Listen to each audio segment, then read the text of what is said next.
the luxury e-commerce space is changing tremendously. No one ever asks you about the Chanel bag you're carrying. 90% of luxury shelves look identical. But when you get stopped, it's normally for a brand that you've discovered. And that where did you get that moment is so powerful. And that's also, I think, what we're channeling. Welcome to the Fashion Stack. I'm Lisa Yamner, and today I'm here with Nina Briance. If you're the type of girl that has nightmares about showing up to the function wearing the same dress as another guest, you'll want to pay attention. Nina is the founder of an online boutique called Cult Mia that is the destination for the most unique pieces hand-sourced from independent designers around the world. She has a super interesting story, having started her career at Goldman Sachs, worked at Moda, and lived all over the world. Nina, welcome to the pod. Thank you so much for having me. Before we dive in, tell me what you're wearing today. Okay, I am wearing Cult Mia, no surprise. This jacket is by an amazing Egyptian designer called Double A. I like it because you could wear it today and in 20 years, you can make it formal, you can dress it down. I think it's kind of an amazing piece you can style in so many different ways. And I'm wearing a Marc Jacobs dress.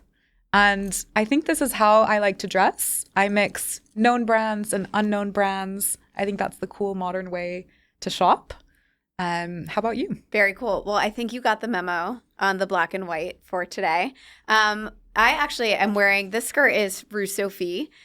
Which is a brand I discovered actually on Daydream. And then I'm sort of the same way. I always like to find different designers that I don't think everybody else is going to have. And then this is a Vince top that I found on sale walking through my neighborhood. And then my old standby, I don't know if we can see them. Yep, my old standby McQueen shoes that I love. Very cute. It's almost like we planned our outfits. It's like we did. We didn't. No.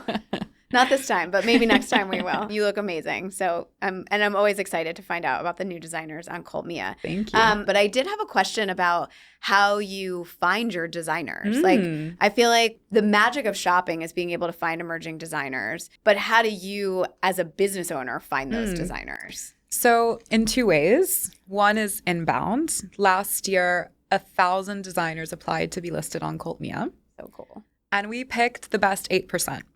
And 8% isn't a target, it's the outcome of our curation process. So we complement the designers who want to be listed with our own scouting. And we have this amazing network of what we call kind of pre-qualified brand sourcing partners. So it's the equivalents of the British Fashion Council all around the world, or PR companies that are dedicated to spotlighting up-and-coming brands, showrooms, trade shows. We visit them all. We go to all the big and small fashion weeks. And we're scouting. And what we look for is two kind of vetting pillars, let's say. One is everything you'd expect a fashion company to care about: quality, price, does it meet our trend forecast? Does it meet our merchandising plan? And then the second is a values assessment. So in a previous life, I worked at the UN. I care a lot about how brands are producing, the quality, the story, and all the brands get scored across these two pillars. There's a baseline to join, and then we have a brand review committee that actually handpicks every single brand and every single product that you see listed on Cult Mia. That's very, very cool. And you're doing, I think, a lot of the work for the rest of us, that now we just know if we want to find a new cool brand, Cult Mia is a great place to go, rather than trying to have to like sift through magazines and dog-ear different things. Not that I think anybody even opens a magazine anymore, but whatever the new equivalent is. But let's actually backtrack. I do really want to hear sort of your elevator pitch for Cult Mia, how you talk about it, maybe even how it's evolved over time. Yeah. Look, my initial pitch was the fact that whenever I was traveling, I would come across an amazing, enamel necklace on a beach in Mexico, and I would have to go back to that beach if I ever wanted to shop that brand again. So it's this concept of almost like destination shopping from your home that has evolved to scouting and being the incubator for the next big names in fashion. And I would say what's exciting for us to see is the luxury e-commerce space is changing tremendously. And when the platforms we all know came to scale, they all consolidated around the same brands. So today, if you walk into Bergdorf's or if you go online to Farfetch, 90% of luxury shelves look identical. So it's the same brands, the same logos everywhere. But in the last 2 years, interest in independent fashion has eclipsed heritage brands. And that's exactly where we sit. So we're that platform surfacing the brands of tomorrow. Because as much as we'd like to spend all our days on the beach in Mexico, we're normally on our desk and we're doing that process for you. That's cool. I love that. I always think about like how you randomly encounter things when you're traveling, items, whether it's for your home or fashion or anything else. And the ability to sort of like recoup that feeling online is pretty devoid. And yeah, when you go shopping online, you're seeing the same thing you would see if you walk into your local store. And I'd say the other feeling that I think we're trying to capture is no one ever asks you about the Chanel bag you're carrying. Or, I don't know, your Adidas sneakers. Like, we all know where to get those brands. But when you get stopped, it's normally for a brand that you've discovered or one that's less known. And that, where did you get that moment is so powerful. And that's also, I think, what we're channeling. It's also the best feeling when really people want to know, like, oh my God, that's so cool. I've never seen something like that. And I'm staring at your bracelet as I'm saying that. So. Well, thank you. Well, you know now where to find it. Hold me up. Exactly. But going back to your intro in terms of like not wanting to show up wearing the same dress to a wedding, that to me is like such a killer. Well, it's that concept in your everyday life. Yeah. Very cool. Let's go back to the beginning of Nina, to your childhood. You grew up across Mexico, the U.S., Switzerland.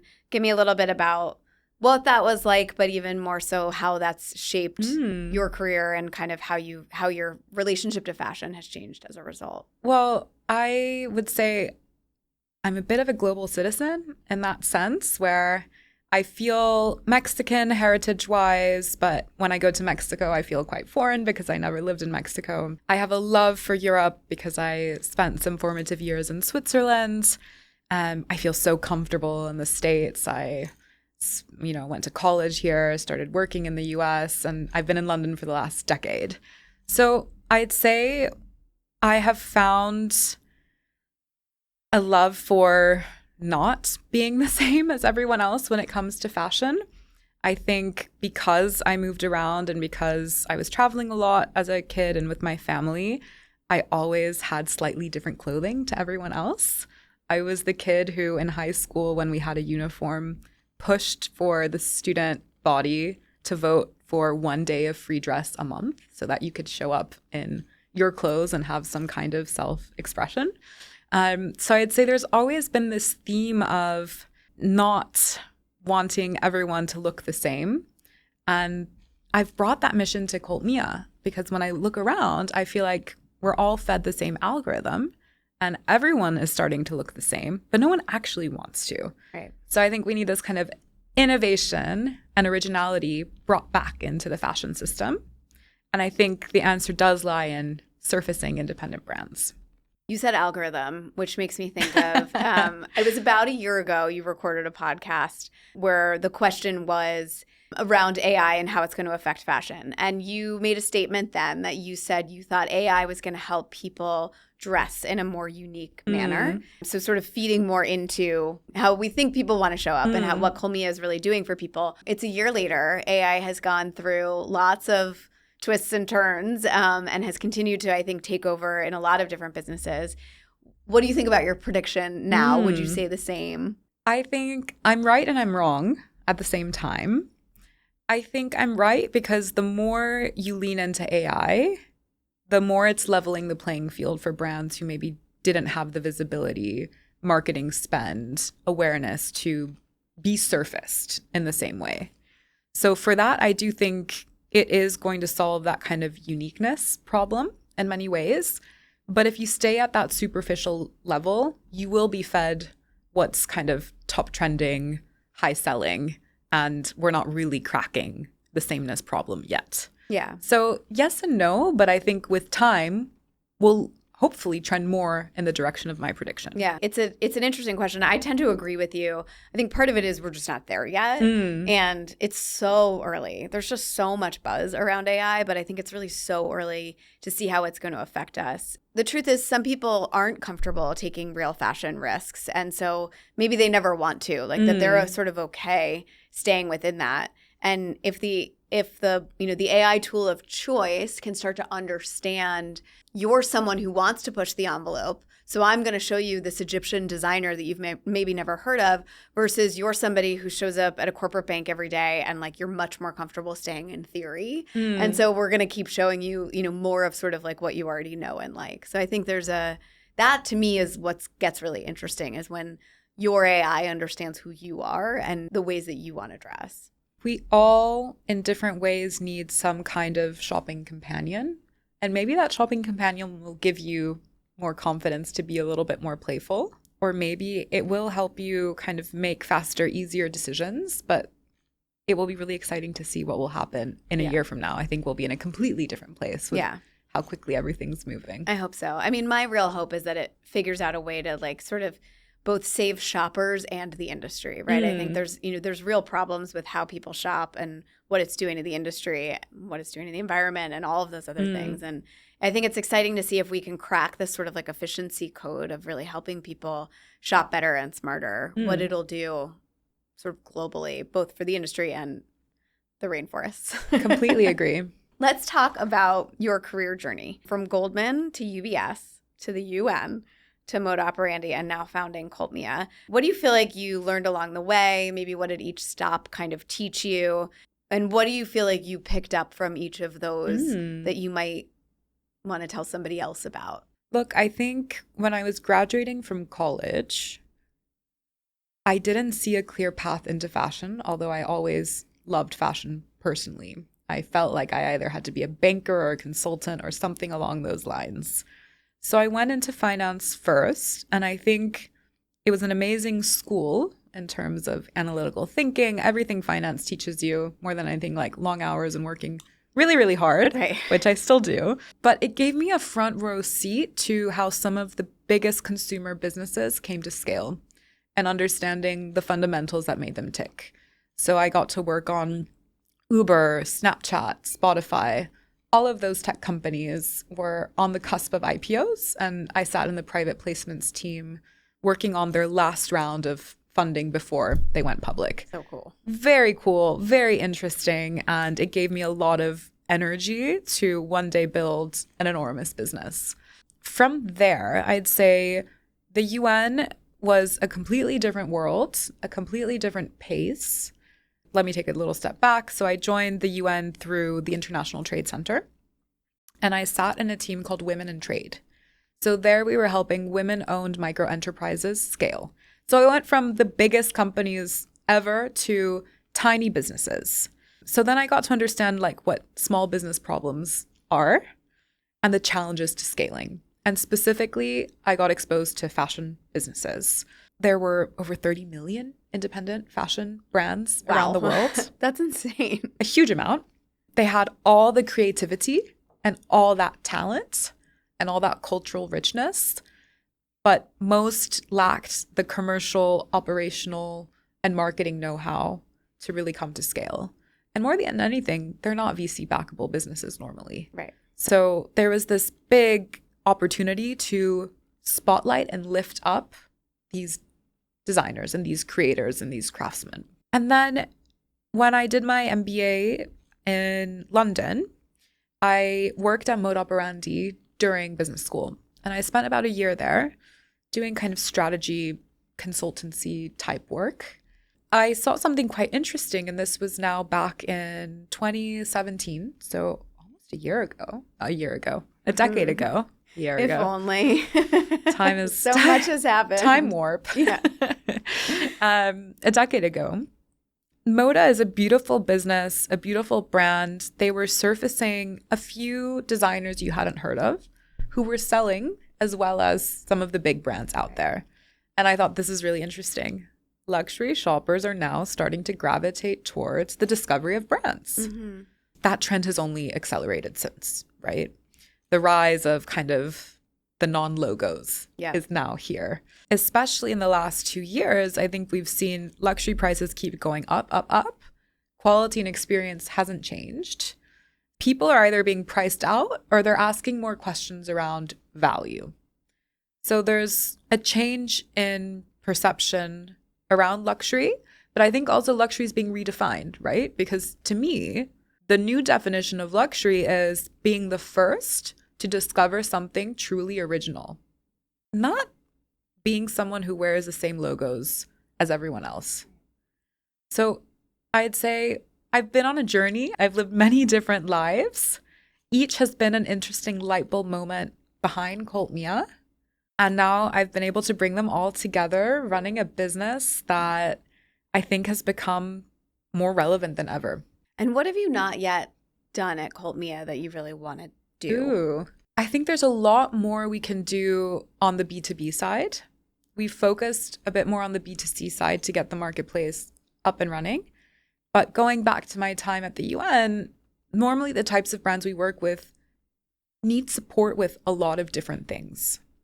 This past year, we trialed something called Cult Funding, which is giving working capital loans and financing to top-selling brands. I'd like to do a lot more of that. And eventually, maybe not through Cult Mia, but in a personal capacity, I'd love to properly back the brands that I think could be the next big names in fashion. If it's through Cult Mia, great. But I've always had that kind of next step as a personal ambition as well.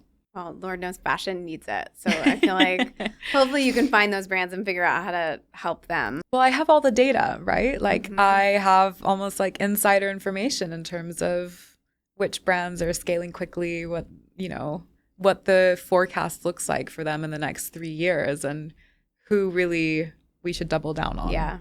I'm going to have to get those notes from you later. Wait, so you launched in October of 2019. And then the world shut down 4 months later. So it's kind of a silly question. Like, of course, COVID impacted your business. Were you like, I'm just going to like fold it up and shut it down? Like, how did you feel about everything that was going on? And what did you do? And what did you do with your team? Yeah. So probably not the answer you expect. COVID was a good thing for Cult Mia. When we started the business, marketplaces, drop shipping were a lot less prevalent than that business model is today. And I think the fact that physical retail was shut, wholesale orders were slashed, brands were actively looking for new sales channels. So all of a sudden, the Cult Mia pitch became much more compelling overnight. Yeah. And when you are a new brand and you're trying to build up credibility, well, getting the supply side going and getting brands onboarded is step one. So COVID, I think, really accelerated that. And in our first year, we onboarded 100 brands. So in hindsight, like it was probably the best time to set the business up. We were still quite lean and small as a team, so we didn't have huge overheads. So we were able to scale quite quickly in that first year. And it also taught us how agile our business is. A week before COVID, we were going to launch the occasion wear category on the platform. In a week, we launched home, loungewear, and sleepwear because people weren't going to be going out. There was no occasion wear. No occasions happening. So it also showed us, like we can respond to change in shoppers' appetite immediately. So it was good lessons learned, thankfully, for the business. I mean, it's kind of a crazy time. I would say sort of starting then and continuing now in retail as we've seen the rise and fall of Matches Fashion and we've seen what's going on with Sachs Global and, of course, Farfetch. And how do you think about really all the failures on that side and how Cult Mia is able to manage through it? I think there are so many lessons learned from these incumbents. I would say the number one is if you don't have a differentiated product assortment, you end up competing on price. You don't have customer loyalty. I think when 90% of the assortment is identical, why would you shop at one of these places and not the other? So I would say like our focus has been building out a truly unique curation. 44% of what you see on Cult Me is exclusive to us. And that should only increase as our business and brand gets bigger over time. I also think you need to not try to be something to everyone all at once. And I think we have had opportunities to work with very large brands who could have brought us huge amounts of awareness, but it just takes seeing one product that doesn't meet your values or your curation to break the spell in a multi-brand environment. Some maybe went into too many geographies all at once.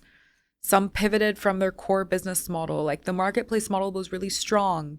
Well, you don't need to invest enormously in tech if that's not your differentiation. But collectively, I think it was trying to grow without having the fundamentals straight, but also not having a clear differentiation. Yeah, it's interesting. I always say that the world of shopping used to be a real estate game, right? It was like people were shopping where it was convenient for them to go to. And if if your local mall had a Saks, then Saks was your store.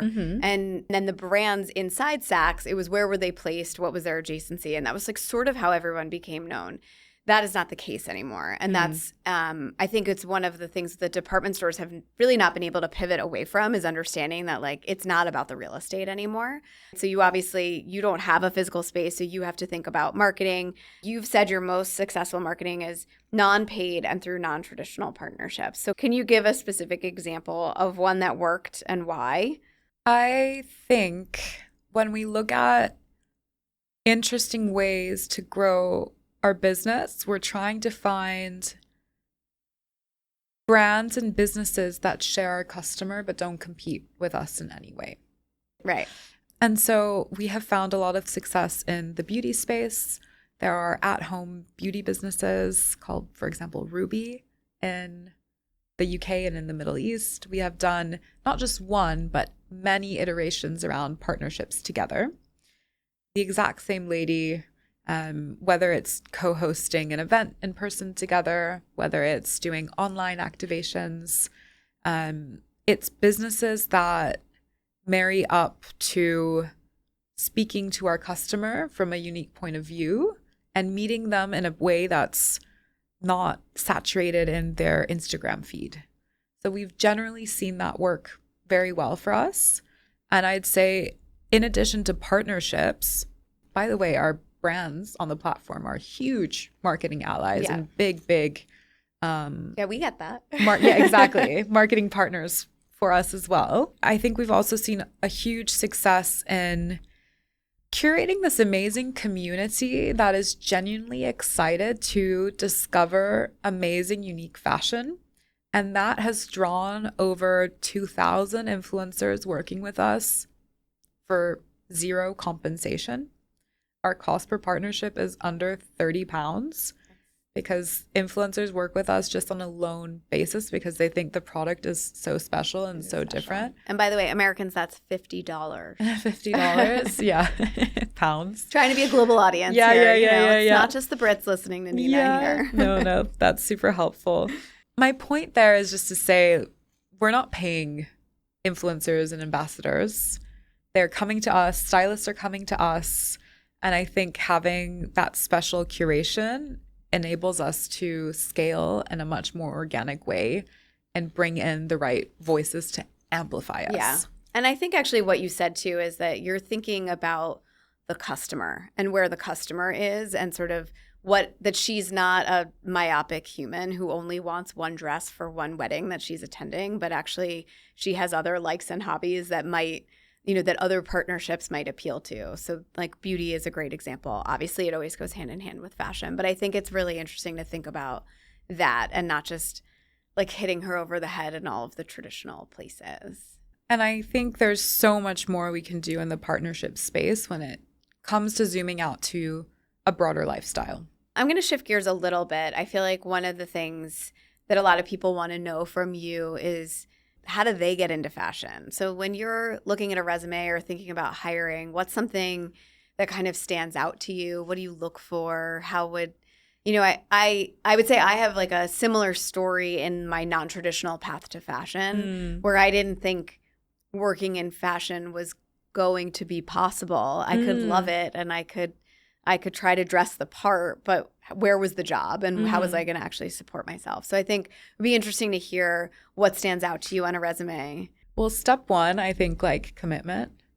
I maybe am a little bit more old school, but I like to see at least 2 good stints if you've been kind of working for long enough where you've shown real commitment and stayed in a business for not just 1 year or 2 years, but multiple years.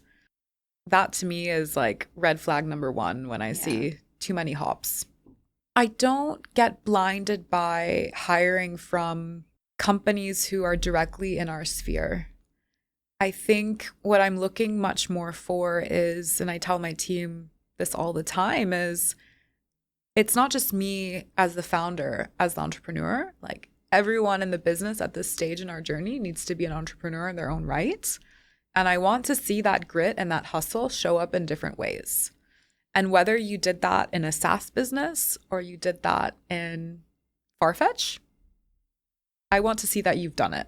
And it actually makes me think of another one, not to steal. So you have a podcast called Behind the Seams. Yeah. And in my head, I was just thinking, I actually want to know a behind the scenes look at what's it like to work at Cult Mia. How do you build that team culture? What do you guys do? What's it like? Are you in the office? And what do you do in the office? What are your team building events? Our team, I think the best way to think about it is like an American football team where that was for the Brits, the American football, not just football. So we're not kicking a ball, we're throwing it and then we're tackling each other all the time. Got it. But everyone has their clear position.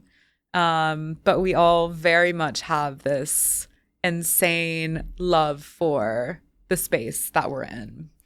And I think you can feel the care that the team has for the business that we're building. And it's not just my baby, it's our baby and we're nurturing it. How does that show up in the office? Well, we do show up to the office. We don't have to come 5 days a week, but I like to see the team 2 or 3 times a week. We do our kind of all hands in person.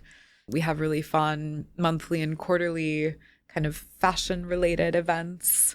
We went to see the Devil Wears Prada musical in London. Fun. Wait, I don't think it's made it here yet. No, but when it does, how was it? See it. It was amazing. But we're kind of trying to connect outside of the office in ways that aren't feeling like they're work, but they're somehow inspiring us in our jobs and kind of bringing us closer together. Every single person in the company presents something in our weekly team meeting. Wait, how many people are in the company? We're not a huge team. We're 15. Okay. I was just thinking it could be a really long weekly Can you imagine like 100 people presenting? And that probably, well, that won't be sustainable forever. Right. But I think it's been really powerful, even if it's a 10-second update, for everyone to have a voice.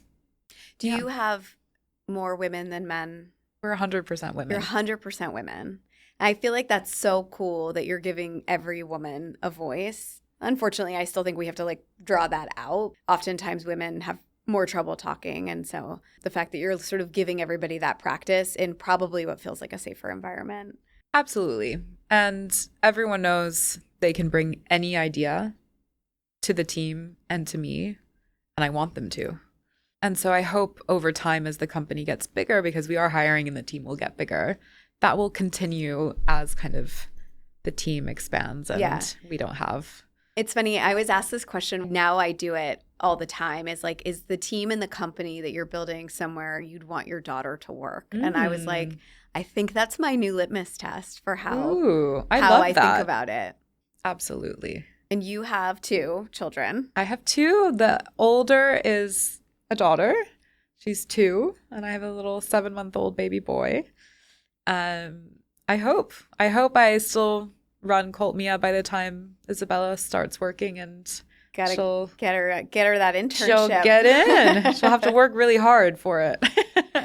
I have the older daughter, younger son dynamic too, so I'll be curious to hear from you how that one unfolds. We shall see. I've got a boss lady on my hands. So. Okay. Speaking of our children, actually, sustainability is something I think a lot about when I think about our kids. And so we are sort of living through this race to the bottom, Shein, micro trends that live and die in a week, dupe culture, etc. When you look at the state of fashion right now, optimistic, pessimistic? Oof. The question of the century in the fashion industry. I'm optimistic in that there's a lot more awareness, and I think sustainability for a while felt like a differentiator, and now it's becoming a baseline that everyone needs to address. What's happened in the world in the last year and a half has put sustainability further down on the agenda. And I do understand why, right? Like businesses are trying to survive certain downturns or certain kind of macro challenges. Crazy wars, global economy. You know, and like I don't blame, business leaders trying to just keep the ship afloat. Mm-hmm.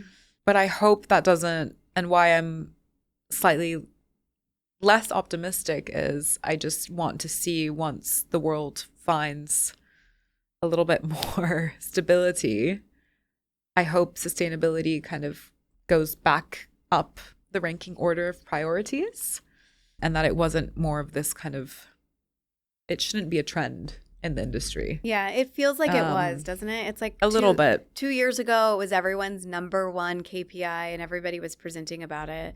Now, mostly you hear everyone's number one thing is like, how am I going to use AI? Yeah. Which is not really leaning into sustainability. And it feels like it's become something that they are putting on a checklist and they think they've fixed. But yet you still hear stories of it not. Around 2.5 years ago when we were raising our seed round, and the level of questions I got around sustainability and the due diligence process was tremendous. Great. The next round, preparing my data room, I had a whole folder, deep dive on sustainability, like ready to go. No one asked for it. No one cares.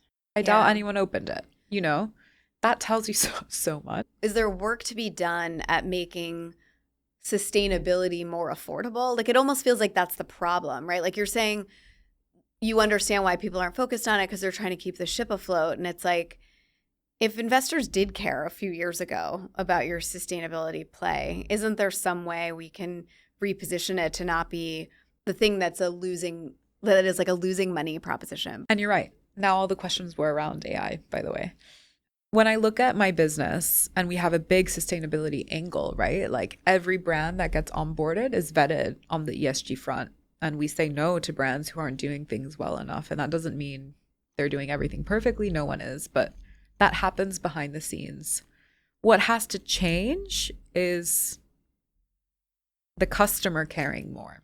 And we used to lead with, we are the sustainable destination for discovering cool, new, sustainably vetted brands. We then realized that wasn't resonating with the customer. Because if a product isn't well priced, cool, and on trend, you're not going to buy it just because it's sustainable. Right. How do we get everyone to care? The platform has a big responsibility. Investors have a responsibility. But at the end of the day, those responsible for the demand and consumption also have their part to play. So it's kind of like everyone needs to lean in at the same time. Yeah. And they were for a while. So AI, everyone's asking you about it. I'm going to ask you about it too. How are you thinking? I need to ask you about it. You can ask away, as you know. But I mean, how are you guys thinking about AI's role in curation at Cultmia? What are investors asking you about it? How do you think about it? Like, how is it coming up in conversation? Just give me what's your AI talk? AI comes up in two themes. One is, how are you using it as a business to just be efficient, to be up to date, to be a modern 2026 company? I don't think we have a unique answer for that. I think everyone is trying to do the same things. The second is, how can AI help accelerate your business in some way? What has been really interesting for us to see, I think, is how AI is enabling these smaller independent brands to level up on things like imagery. The number one reason why we used to decline brands was because their assets weren't good enough and it was just too expensive for them. Now they can hold up a hanger with a product, take a photo, and ChatGPT or anyone can make the perfect flat lay. That's insane. Yeah, it is. Tens of thousands of pounds, dollars saved every year, right? Marketing campaigns. We had a brand who was just launching last year, hired the best photographer in the Middle East, a really famous actress to be kind of the face of the launch, spent probably a disproportionate amount of their annual marketing budget on this campaign. By Christmas, they had no budget left. They did a full AI creative campaign. It outperformed campaign number one, I think 12x. So everything that touches on marketing for our brands and for us has just been leveled up. When it comes to discoverability and the surfacing of the right products, I'm really excited about what AI can do for our business. Yeah. Because one of the tensions in a business like ours was maintaining a tight curation so you didn't feel like adding more product meant you became an aggregator without a point of view. But you also want to get big.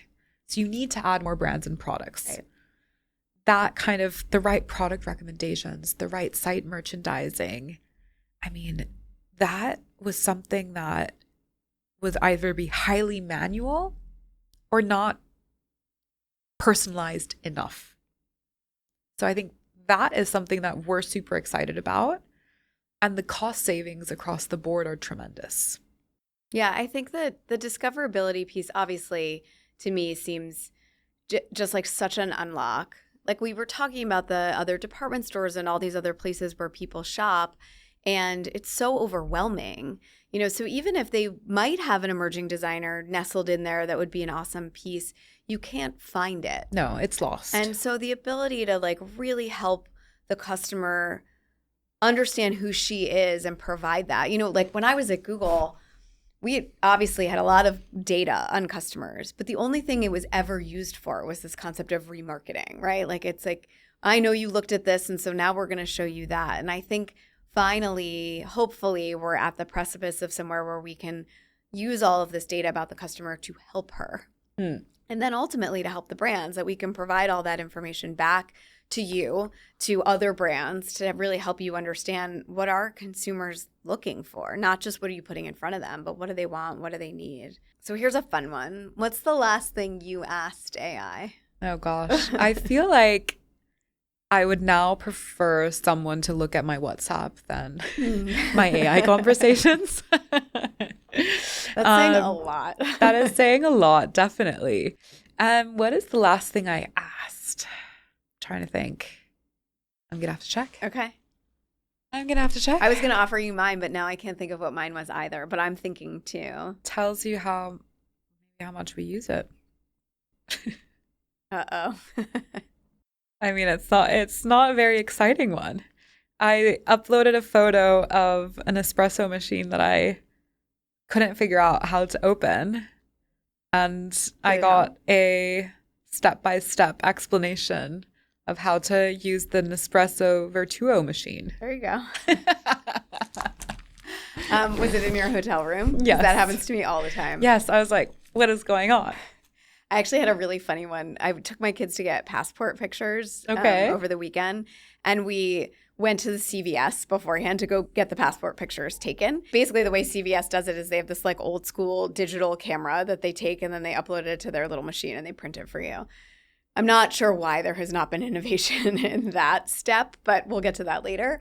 But the woman taking the picture was like, and we, by the way, had our passport appointment in like 20 minutes. So there was no time to spare on this one. And she like comes over to me. I don't know why she thought I was going to help, but apparently I was going to help. And she was like, I don't know why it's not working. And she handed me her camera.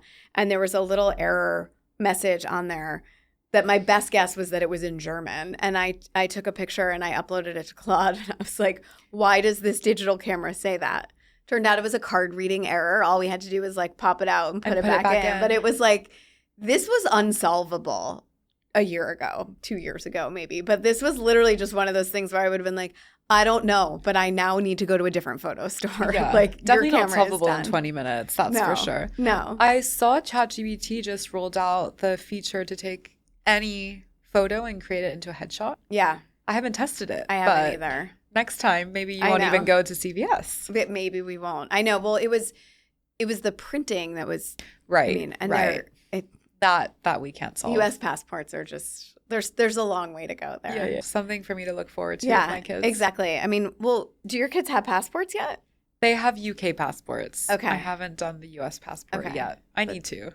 Well, that's all right. We'll get there. They don't. The admin list, it's like a little bit lower on the admin list. I agree with that. We've talked so much about career growing up and all that stuff, but like, talk to me about what it's like to be.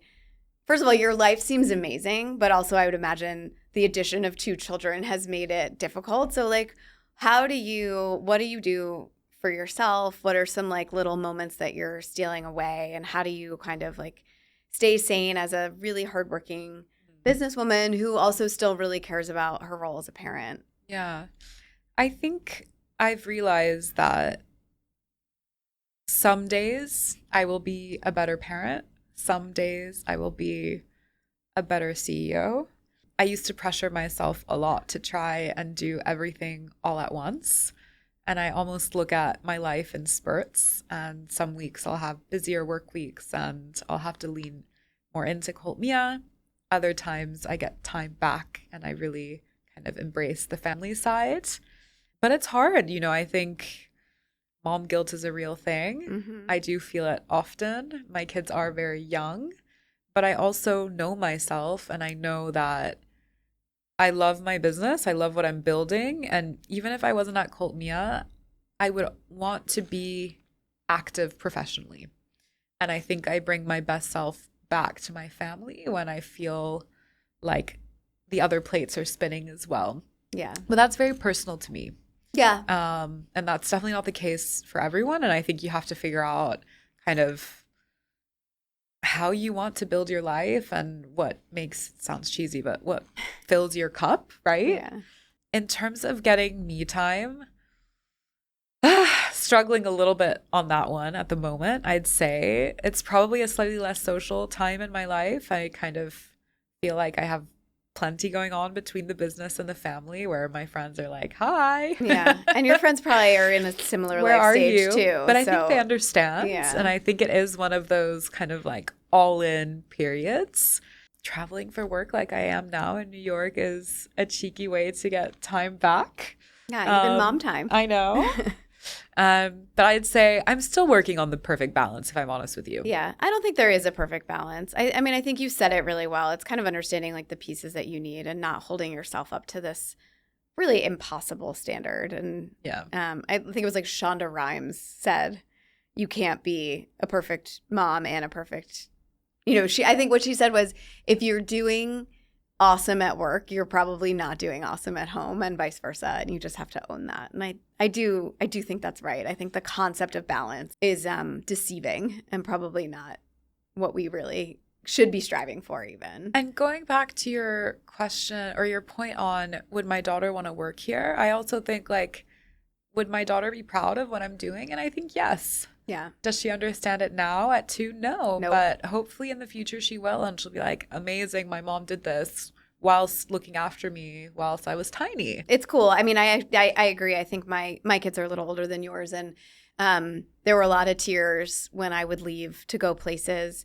Sometimes there still are. But overall, I do get the sense that they're interested in what I'm building. They're proud of it. They like to talk about it. Yeah. I like to embarrass them on live podcasts, although this isn't live. But, it makes me even want to be even better at work because of them. Awesome.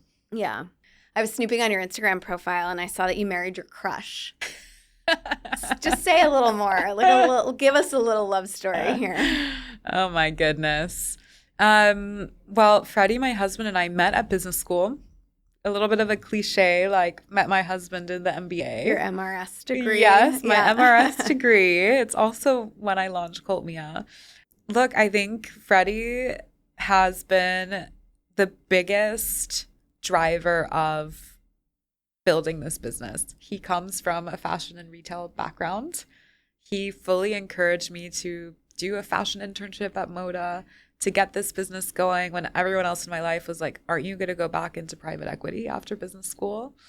So I think I found, not just my crush, but someone who has carried me through a crazy period in my life, personally and professionally. He's like an unofficial Coltmia board member, but also at home with our kids right now while I'm here. So I think what seems like a crush when you see someone at a school party and you're like, oh my God, you're the most good looking guy I've ever seen, evolves into like deep admiration and kind of this partnership that we have. And it's fun. Like we work in the same space. We like similar things. So our chat is very complimentary. And we're in this kind of building dream together in so many ways. Very cool. So wait, is Freddie a good dresser all on his own, or do you need to help? I wonder if he'll love or hate this whenever he listens to this podcast. I'm definitely his stylist. And does he ever style you? Like, could he pick out your clothes or? He could pick out my clothes quite well, but I think that's because he knows my style very well now. Well, that's pretty good. Yeah. That's impressive. He has great eye for sure. All right. Go, Freddie. All right. We've got a little rapid fire. Okay. What pieces in your closet make you feel the most glamorous? Or what piece or pieces? A really amazing structured suit or tux. Cool. I think it's pretty awesome to show up to like a black tie and an amazing tux rather than a dress. But can you tie a bow tie? Ooh, Freddie can. Okay. Well, there you go. Like a good British man, right? And what's your go-to piece when you're speaking at an event? I tend to look for something that has a slight unconventional twist, whether that's an unexpected material on a jacket or I don't know, like some kind of statement jewelry. I don't like to go too loud and too funky, but there will always be a piece that has character and personality carrying the look. What's your favorite podcast? Ooh, my favorite podcast. Because of the industry that we're in, I actually do love BOF's podcast. Me too. The Debrief. Yeah, I don't have time to kind of necessarily read everything that's put out there, that it's the perfect wrap up. Yeah, it's like a nice quick hit. I agree. I really like it. What's your most used app? Probably a combo of WhatsApp and Slack. All the comms. Yeah. How about you? Talking. Actually, it's quick fire my way. Yeah. Oh, sorry, but I can do it too. I would say, Daydream. I'm on it all the time, to be honest. But yeah, WhatsApp, Slack for work.